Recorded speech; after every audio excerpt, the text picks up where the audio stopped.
우리 17절부터 19절까지는 같이 읽겠습니다.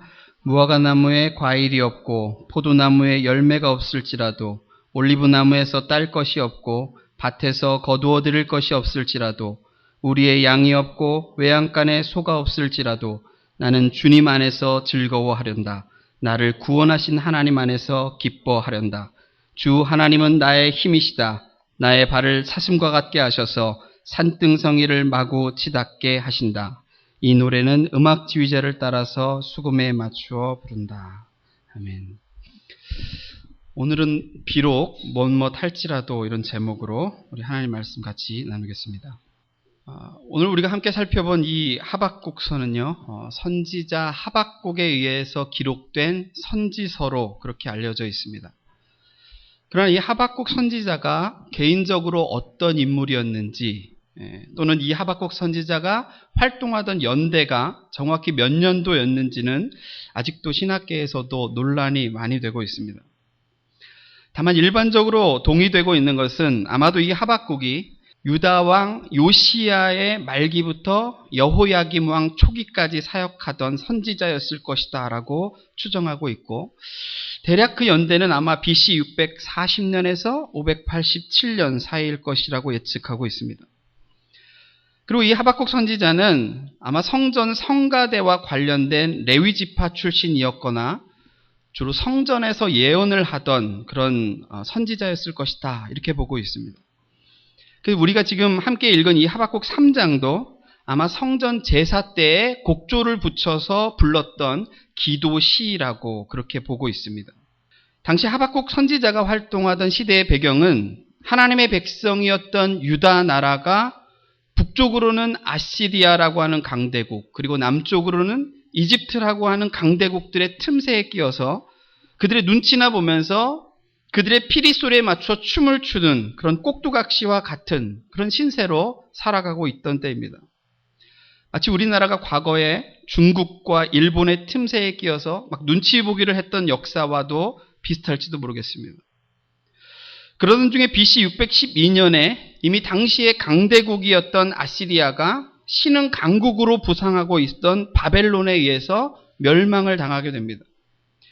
그리고 605년경에는 이집트마저도 유프라테스 강변의 갈그미스에서의 전쟁에서 패함으로 말미암아서 몰락의 길을 가게 되고, 졸지에 유다는 이집트에 계속 조공을 바치던 신세에서 이제 주인이 바뀌었어요. 이제는 바벨론에 이제 조공을 바치는 신세로 전락하게 됐습니다. 이 유다는 국외적으로만 그렇게 어려움을 겪는 역사 속에 있었던 것이 아니라 국내적으로도 상당히 문제가 많은 그런 나라였습니다. 그들 하나님을 섬기는 백성들로서 마땅히 하나님께서 그들에게 주신 율법을 따라서 공평과 정의를 실천하고 율법의 근본 정신을 따라서 사랑을 실천해야 함에도 불구하고 하나님 한 분만을 주인으로 섬기고 살아가야 함에도 불구하고 그들은 위로는 우상을 섬기는 일에 정신이 팔려 있었고 좌우로는 연약한 이웃들을 핍박하고 갈취하고 불의를 행하고 온갖 악행들을 행하며 살아가고 있었습니다. 사실상 하나님께서도 당신이 선택하신 유다 백성들이 그렇게 강대국들에 의해서 고통을 받게 그냥 놔두시고 결국에는 바벨론에 의해서 멸망을 당해서 포로로까지 끌려가게 방치하신 데에는 사실 그들의 불순종과 불의와 악독이 가득한 삶이 그 근본적인 원인이었습니다. 그래서 하나님께서는 더 이상 그들과 함께 하시지 않기로 하시고 그들을 보호하시기는커녕 오히려 그 주변에 있는 강대국들의 힘을 빌어서 바벨론의 힘을 들어서 당신의 사랑하시는 유다 백성들을 심판하시기로 그렇게 작정하셨던 것입니다. 이와 같은 시대적인 배경 속에서 하박국 선지자는 여느 다른 사람들과는 달리 하박국서 1장과 2장을 통해서 하나님을 향해서 정면으로 어떻게 보면 좀 불만 섞인 말투로 또 어떻게 보면 너무나 답답한 심정으로 하나님을 향해서 질문을 던졌던 것입니다. 그의 질문은 이런 것들입니다. 여러분이 1장과 2장을 읽어보시면 아시겠지만 먼저는 하나님께서 선하시고 하나님께서 살아계시다면 왜 이 유다 땅에 의로운 사람들이 이렇게 악인들에 의해서 고통받는 것들을 그냥 놔두시는가라고 하는 질문이었습니다. 그리고 또 아무리 하나님의 백성들이 하나님 앞에 잘못을 저질렀다고 할지라도 하나님께서 어떻게 하나님을 믿지도 않는 바벨론이라고 하는 이방 민족을 들어서 더 완악한 무리들을 들어서 하나님의 백성을 심판하시기에 놔둘 수가 있느냐 하는 것이 이 하박국 선지자의 질문이었습니다. 이에 대해서 하나님께서 주시는 대답은 늘 그렇듯이 무슨 스님들이 선문답하는 것도 아닌데 동문서답을 하듯이 빙 둘러서 대답을 하십니다. 사실은 이 질문에 대해서 직접 대답을 하셨다기보다는 하박국 선지자에게 당신의 뜻이 무엇인지를 알게 하시는 방법으로 그의 질문에 대한 대답을 대신하셨다고 볼 수 있습니다. 어쨌든 주님의 대답은 이렇습니다. 하나님께서 어떻게 유다 땅에 불의한 자들을 이렇게 놔두시는가라고 하는 질문에는 내가 그들보다도 더 악하고 더 완악한 바벨론이라고 하는 나라를 일으켜서 그들을 심판하실 것이다 라고 대답을 하십니다. 또 어떻게 하나님께서 그럼 그렇게 불의한 자들을 들어서 하나님의 백성을 심판하게 하실 수 있습니까? 라고 하는 질문에는 또 뭐라고 하시냐면 내가 그들도 역시 때가 되면 또 다른 사람들을 들어서 그들을 심판할 것이다 라고 대답합니다. 사실상 역사적으로 이 유다를 심판하는 데 들어 사용하셨던 이 바벨론이라고 하는 나라도 나중에 페르시아에 의해서 멸망을 당하게 된 것을 우리는 알고 있습니다. 제가 먼저 여러분과 함께 오늘 본문 가운데 생각해보고 싶은 것은 뭐냐면 하박국 선지자가 당시에 여느 다른 사람들과 달리 그저 자기의 현실에 처한 여러 가지 문제들에 대해서 그저 전통적인 대답만으로 만족하지 않고 하나님을 향해서 질문을 던질 줄 아는 사람이었다라고 하는 겁니다. 사실 하박국 선지자가 던졌던 질문은 오늘날에도 상당히 많은 사람들에 의해서 궁금증을 자아게 내게 하는 아주 중요한 화두입니다. 일명 신정론으로 일컬어지는 문제인데요. 이게 뭐냐면 왜 선하신 하나님께서 살아계시다면 이 땅에 그렇게 불의와 악이 존재하는가라고 하는 물음입니다. 여러분도 혹시 인생을 살아가면서 이런 하박국 선지자와 같은 질문으로 고민해 보신 적 없습니까? 역사적으로 2차 세계대전 때 아돌프 히틀러가 이끄는 독일군에 의해서 하나님의 백성이라고 하는 유태인들이 600만이 넘게 가스실에서 때로는 온갖 고문들과 그야말로 처참한 방법들에 의해서 죽어갈 때 이런 질문들을 수없이 많은 사람들이 던지지 않았겠습니까? 과연 하나님께서 살아계시다면 어떻게 이런 악행들을 보고만 계실 수가 있는가? 더 역사를 거슬러 올라가다 보면 로마의 황제 네로에 의해서 수많은 그리스도인들이 콜로세움에 끌려나가서 사자밥이 되기도 하고 십자가에 처형당하기도 하고 톱으로 켜서 죽기도 하고 불에 타 죽기도 하고 그럴 때 수많은 사람들이 묻지 않았겠습니까? 과연 하나님이 살아계시다면 어떻게 이와 같은 일을 놔두실 수가 있는가라고 말이죠. 멀리 갈 것도 없이 우리는 우리의 삶 속에서도 얼마든지 이런 질문들을 던질 수가 있을 것입니다. 왜 하나님께서는 이 땅에 선량하게 살려고 하는 사람들에게 육신의 질병마저 주어서 불쌍한 삶을 살 수밖에 없게 만드는가? 왜 하나님께서는 내가 교회에 충성하는데도 내가 하는 일을 번성케 하시지 않는가? 왜 하나님께서는 오히려 악인들이 믿는 자들보다 더 호의호식하고 더 풍요롭게 사는 삶을 허락하시는가? 왜 하나님께서는 이렇게 부의 불균형이 있는 사회 속에서 의인들이 고통받게 하는가? 왜 하나님께서는 연쇄살인범들이나 아이들을 유기하는 사람들이나 잔악한 사람들을 이 땅에 허락하시는가?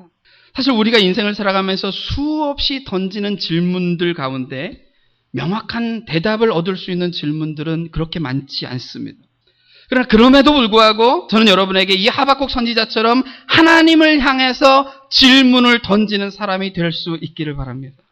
왜냐하면 우리가 이러한 질문들 속에서 이 역사를 주관하시고 섭리하시는 하나님의 섭리를 더 깊이 깨달아 알 수가 있게 되고 그렇게 그런 문제들 가운데 하나님과 씨름하고 하나님과 고민하고 하나님과 기도로 교제하는 가운데 우리의 영성의 지평이 더 넓어지게 되기 때문에 그렇다는 겁니다.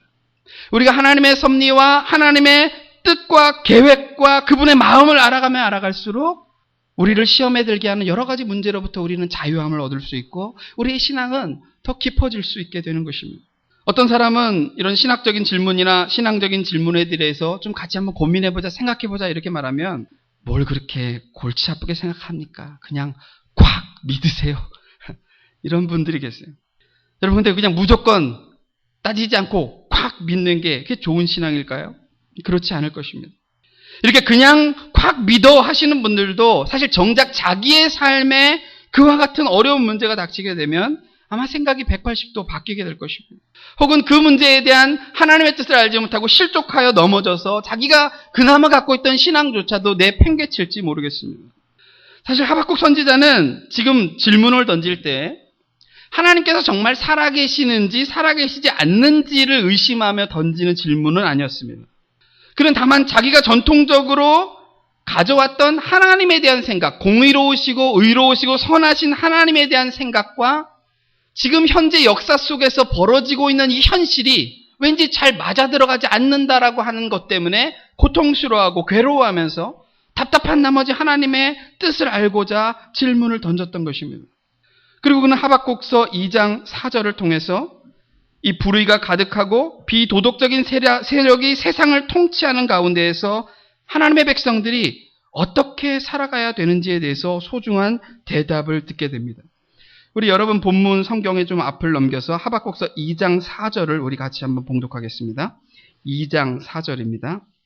마음이 한껏 부푼 교만한 자를 보아라. 그는 정직하지 못하다. 그러나 의인은 믿음으로 산다. 그 앞에 보면 하나님께서는 하나님의 정하신 때에 곧 종말의 때가 와서 그 불의하고 그 악한 자들을 심판하게 될 것이지만 그러나 너희 의인된 하나님의 백성들아 너희는 오직 믿음으로 살아라 라고 말씀하고 계시는 것입니다.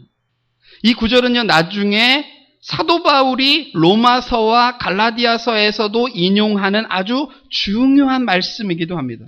또 마틴 루터가 종교개혁을 일으키게 했던 아주 중요한 깨달음을 주었던 구절이기도 합니다.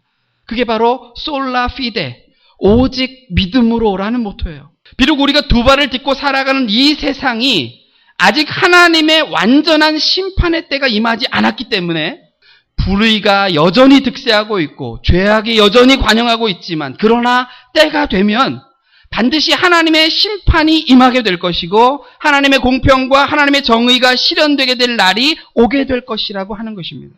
그때가 비록 더디게 느껴질지라도 반드시 온다는 거예요. 그러므로 너희는 이미와 아직이라고 하는 이 긴장 속에 살아가면서 낙심하지 말고 오직 믿음으로 인내하면서 그 때가 임할 때까지 기다리라는 것입니다. 그 때가 임할 때까지 믿음을 붙잡고 살아가라라는 것입니다. 사실 이런 어떤 불의나 악행의 문제는 사람마다 정도의 차이만 있지 오늘날 모든 인류가 당면한 문제이자 실존입니다. 모든 인간은 그들이 지은 죄의 문제로 인해서 죽을 수밖에 없는 운명을 타고 나서 그렇게 살다가 죽어가게 되어 있습니다. 그러나 하나님께서는 이와 같은 죄로 인해서 죽을 수밖에 없는 인생들을 불쌍히 여기셔서 이 땅에 예수 그리스도를 보내시고 그분을 인류를 대신해서 십자가에 죽게 하심으로 말미암아서 인류를 구원하시기로 작정하신 것입니다. 누구든지 예수 그리스도를 믿는 자마다 십자가상에서 그분이 이루신 일과 그분이 부활하신 사실을 믿기만 하면 구원해 주시겠다고 약속하시는 거예요. 이것이 바로 영생을 얻는 유일한 복음이고 이것이야말로 궁극적으로 모든 불의와 죄악 가운데 살아가는 인간들이 붙잡아야 될 유일한 소망인 것입니다. 예수님께서 이와 같이 죄악으로 가득한 세상이 심판을 면하고 의롭게 될 수 있는 길을 십자가상에서 이미 이루신 것입니다. 그런 면에서 사실상 예수 그리스도를 믿는 믿음으로 이 땅을 살아가는 자들에게 있어서는 이미 하나님의 약속은 성취된 것이나 다름없습니다. 다만 그 구원이 완전하게 우리의 삶 속에 이루어지기를 우리는 소망하며 믿음으로 인내하고 있을 뿐이에요. 그래서 이것을 신학적인 용어로 이미 이루어졌지만 아직 완전히 완성되지 않은 상태에 살아간다라고 말해요. 이미와 아직의 긴장 속에 살아간다라고 말해요. 그렇지만 오늘 본문에 나타난 이 하나님의 심판의 때는 제가 방금 전에 말씀드린 그런 전 우주적이고 영적인 차원으로 확장되기 이전에 이스라엘의 역사 속에서 나타나게 될 실질적인 하나님의 심판의 때를 말씀하고 있습니다. 그러나 우리는 결국 다른 시대를 살아가고 있을 뿐이지 상황은 별반 다를 게 없습니다. 하나님의 백성들, 의로운 자들, 예수님을 믿는 성도들이 걸어야 될 길은 비록 지금 그들의 삶의 현장에 불의하고 악한 자들이 판을 치고 있고 그들에 의해서 세상이 지배당하고 있고 수많은 무고한 사람들과 선량한 사람들은 여전히 피해를 보고 살아가고 있을지라도 오직 믿음으로 인내하며 하나님의 약속하신 때를 기다리라라는 것입니다. 더디게 보일지라도 반드시 오게 될 그날, 그 주님께서 삶의 현장에 찾아와 주시고 우리의 인생에 개입해 주시고 이 땅을 새롭게 하실 그 날을 기다리라는 것입니다. 모르겠습니다. 우리 주님께서 너무 사랑과 자비가 많으셔서 그렇게 완악하고 패역한 자들이라 할지라도 회개하고 돌아오기를 기다리고 계시는 것인지, 아니면 그런 자들을 잠시 동안 허용해 두심으로 인해서 하나님의 택하신 백성들을 더 연단하고 더 전적으로 하나님 한 분만을 의지하는 자들로 세워가시려고 하시는 것인지. 그러나 제가 아는 한 가지는 우리 주님이 선하시고 의로우신 분이라는 것입니다. 그분의 뜻은 언제나 옳습니다. 왜냐하면 그분은 사랑이시기 때문에 그렇습니다. 놀라운 사실은 그 사랑이신 주님이요, 악인도 악한 날에 적당하게 쓰시는 분이라는 거예요. 때로는 더 완악한 사람들을 들어서 덜 완악한 사람들을 심판하시는 분이라는 거예요. 그리고 또 다른 악한 자들을 들어서 먼저 들었던 그 악한 사람들을 또 심판하실 수 있는 분이라는 거예요. 우리 주님이 이 세상에 그 누구도 그 무엇도 다 사용하실 수 있는 분이라는 것입니다. 우리가 출애굽기를 읽어보면 하나님께서 이스라엘 백성들을 출애굽해 내실 때 애굽의 왕이었던 그 광팍한 바로의 마음도 하나님이 사용하셨다, 그렇게 말합니다. 그럼 우리가 한 가지 분명하게 짚고 넘어가야 될 게 뭐냐면, 우리 주님이요, 이 세상에 그 무엇도 그 어떤 사람도 다 쓰실 수 있는 분이지만 그분이 쓰신다고 해서, 그분에게 쓰임받는다고 해서 다 그분께 의롭다고 인정받는 것은 아니라는 사실입니다. 다시 말해서 하나님께서 인정해 주시는 것과 하나님께서 사용하시는 것은 별개일 수 있다는 뜻이에요.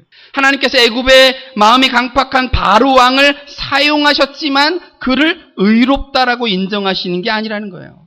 하나님께서 가룟 유다라는 사람을, 예수님을 팔아먹는데 사용하셨지만 그도 하나님께 의롭다라고 인정받지는 못했습니다. 하나님께서 바벨론이라고 하는 나라를 들어서 하나님의 백성 유다를 심판하셨다고 해서, 그들을 사용하셨다고 해서 바벨론을 의롭게 여기신다는 뜻은 아니라는 것입니다. 심지어 고린도전서 9장 27절에는요, 사도 바울이 이렇게 말합니다. 나는 내 몸을 쳐서 굴복시킵니다. 그것은 내가 남에게 복음을 전하고 나서 도리어 나 스스로가 버림을 받지 않도록 하려는 것입니다. 이렇게 말했습니다. 내가 쓰임받지만 쓰임만 받고 내가 도리어 하나님께 버림받을까를 두려워하는 마음을 갖고 있었다는 거예요. 그럼 우리는 여기에서 한 가지 무서운 진리를 하나 발견하게 됩니다. 그것은 우리가 하나님 앞에서 쓰임받는다는 사실 자체가 곧 하나님 앞에 의롭다고 인정받는 것은 아닐 수도 있다라고 하는 겁니다. 여러분, 이 세상에서 가장 큰 교회를 목회한 사람은 하나님께서 묻지도 않고 따지지도 않고 인정해 주실까요? 의롭다고 하실까요? 이 세상에서 많은 기적을 행하고 많은 귀신을 내쫓고 병자들을 고친 사람은 하나님께서 묻지도 않고 따지지도 않고 인정해 줄까요? 그렇지 않을 것입니다. 마태복음 7장 21절 이하에 보면 이렇게 말합니다. 나더러 주님 주님 하는 사람이라고 해서 다 하늘나라에 들어가는 것이 아니다. 하늘에 계신 내 아버지의 뜻을 행하는 사람이라야 들어간다. 그날에 많은 사람이 나에게 말하기를 주님 주님 우리가 주님의 이름으로 예언을 하고 주님의 이름으로 귀신을 내쫓고 또 주님의 이름으로 많은 기적을 행하지 않았습니까? 할 것이다. 그때 내가 그들에게 밝히 말할 것이다. 나는 너희를 도무지 알지 못한다. 불법을 행하는 자들아, 나에게서 물러가라 말씀하셨습니다. 무슨 말입니까? 하나님께 제자로 쓰임 받을 수는 있지만, 사용될 수는 있지만 그들이 하나님의 뜻을 따라서 행한 것이 아닐 때에는 그들이 인정받지 못할 수도 있다는 것입니다. 그러나 우리가 이 땅에서 아무리 예수님의 이름으로 공력을 많이 쌓았다고 한들 그것이 정작 하나님 앞에서도 인정받을 수 있느냐 하는 것은 미지수라는 것입니다. 왜냐하면 오늘날 너무나 많은 사람들이 명분으로는 예수님의 이름으로 뭘 하지만 정작 그 내면을 들여다보면 자기 자신을 위해서 행하는 사람들이 너무나 많기 때문에 그런 것입니다. 오늘 너무나 많은 사람들은 예수님의 이름으로 자기의 욕망을 채워보려고 신앙생활을 열심을 낸다는 거예요. 예수님의 이름으로 자기의 삶을 확정해 보려고 하고 예수님의 이름으로 세상에서 성공을 하려고 기를 쓴다는 것입니다. 제가 지금 성공 그 자체를 나쁘다고 말하는 것은 아니라는 것을 여러분 이해하시겠죠? 우리는 우리 자신을 겸손하게 잘 살펴봐야 돼요. 그리고 내가 지금 쓰임받고 있다고 해서 하나님 앞에서 인정받고 있는 것은 아닐 수도 있다는 것을 잘 기억해야 된다는 것입니다. 교회를 크게 성장시킨다고만 해서 하나님 앞에 인정받는 게 아니에요. 성장을 시켰으면 자기가 시켰습니까? 교회 일만 많이 한다고 인정받습니까? 그 안에 진짜 참된 믿음이 없으면 말짱 황이에요. 꽝이에요, 꽝. 그러므로 우리는 우리 스스로가 우리 자신이 정말 믿음에 있는가를 점검해야 됩니다. 우리가 전에 자주 불렀던 복음성가 중에 이런 찬양이 있지요. 나 무엇과도 주님을 바꾸지 않으리. 다른 어떤 은혜 구하지 않으리. 오직 주님만이 내 삶의 도움이시니 주의 얼굴 보기 원합니다. 주님 사랑해요. 온 맘과 정성 다해 하나님의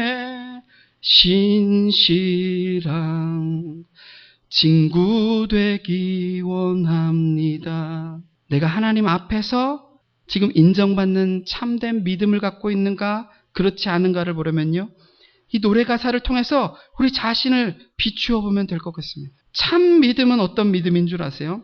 오직 주님을 믿는 그 믿음만으로 만족하고 오직 주님이 주시는 은혜만 구하고 다른 어떤 것도 구하지 않는 믿음이에요.